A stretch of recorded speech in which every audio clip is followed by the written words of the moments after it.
ሪኮመንድ ልናደርገው የምንችለው ምንድነው አፎርድ ማድረግ የሚችለው ነገር ለምሳሌ ከዋጋ አንፃር እና ከሚጠቀምበት ጥቅም አንፃር ለምሳሌ ከተማ ውስጥ ብቻ ለመንቀሳቀሻነት እንደዚህ ለራይድ ስራ ምናምን የሚጠቀም አይነት ሰው ከሆነ አነስ ያሉ መኪኖችን እንደ ሴጉል እንደ ኢቱ ያሉትን እንደ ቸንገኒ ስታር ያሉትን መኪኖች ሪኮመንድ እናደርገዋለን።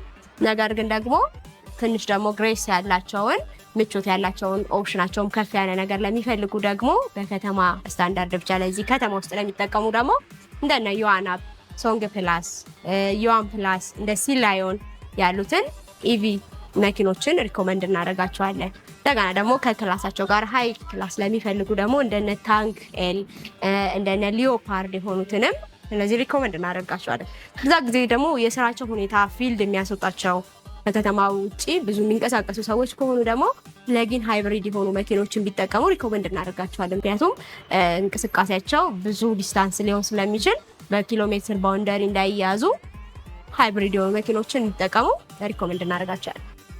አፍተር ሴልስ ደግሞ ከስተመሩ የመኪና ጨርሶ ገዝቶ ሊወጣ ሲል በባለሙያ አዌርነስ ይሰጠዋል።